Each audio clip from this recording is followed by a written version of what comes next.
Thank you very much, everybody. What a beautiful British day this is. And it really is. Your Majesties, members of the British delegation, friends, service members, and distinguished guests, welcome to the beautiful White House. Great honor to have you. Melania and I will never forget the spectacular honor Your Majesties showed us during our extraordinary visit to Windsor Castle last September. Now it is our tremendous privilege to host you, and you're going to have a wonderful short stay, but stay nevertheless. Then you're going over to Congress, and you're going to make a speech that's going to make everybody very envious of that beautiful accent of yours. Very elegant. He's a very elegant man. Here in the shadows of monuments to George Washington, Thomas Jefferson, honoring the British King might seem an ironic beginning to our celebration of 250 years of American independence. But in fact, no tribute could be more appropriate. Long before Americans had a nation or a constitution, we first had a culture, a character, and a creed. Before we ever proclaimed our independence, Americans carried within us the rarest of gifts, moral courage, and it came from a small but mighty kingdom from across the sea. For nearly 2 centuries before the Revolution, this land was settled and forged by men, women who bore in their souls the blood and noble spirit of the British. Here on a wild and untamed continent, they set loose the ancient English love of liberty and the Great Britain's distinctive sense of glory, destiny, and pride. And that's what it is, glory, destiny, and pride. The American patriots who pledged their lives to independence in 1776 were the heirs to this majestic inheritance. Their veins ran with Anglo-Saxon courage. Their hearts beat with an English faith in standing firm for what is right, good, and true. In recent years, we've often heard it said that America is merely an idea, but the cause of freedom did not simply appear as an intellectual invention of 1776. The American founding was the culmination of hundreds of years of thought, struggle, sweat, blood, and sacrifice on both sides of the Atlantic.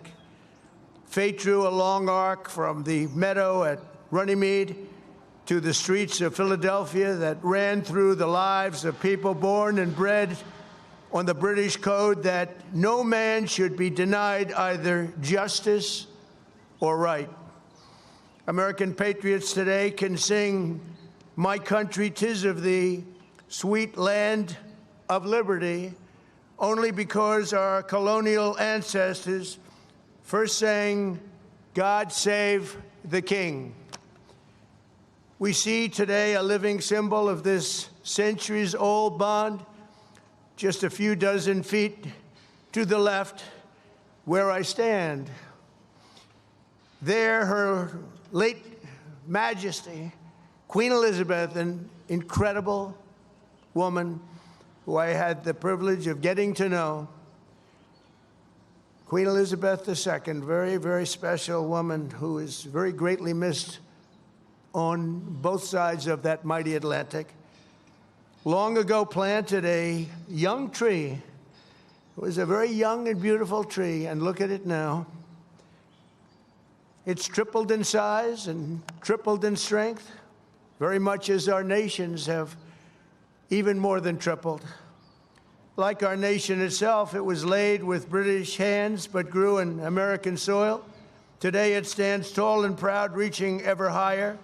And this morning it reminds us that the mightiest of trees, like the greatest of nations, must be anchored by the strongest and deepest of roots. In the centuries since we won our independence, Americans have had no closer friends than the British. We share that same root. We speak the same language. We hold the same values. And together our warriors have defended the same extraordinary civilization under twin banners of red, white, and blue. My wonderful mother, Mary MacLeod, was born in Stornoway, Scotland, the Hebrides, and that's what they call very serious Scotland. There's no question about it. Some places they say, well, it wasn't really Scotland. The Hebrides, that's real serious Scotland. That's where they had their greatest of warriors, their greatest of warriors. She came to America at 19, met my incredible father. We loved him so much. We all loved him. We loved her. We loved him, Fred. And they were married for 63 years. And excuse me, if you don't mind. That's a record we won't be able to match, darling. I'm sorry. Just not going to work out that way. We'll do well, but we're not going to do that well. 63 years. And my mother, I just see it so clearly.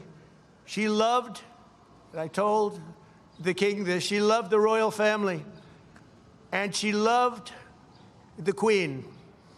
And anytime the queen was involved in a ceremony or anything, my mother would be glued to the television, and she'd say, look, Donald, look how beautiful that is.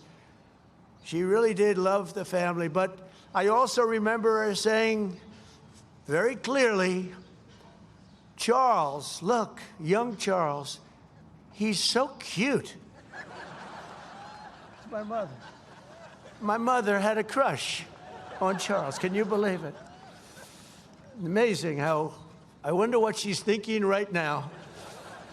But beneath those beautiful flags, 8 decades ago, Prime Minister Winston Churchill and President Franklin Roosevelt famously met on a ship in the North Atlantic to outline a vision for the free world after World War II.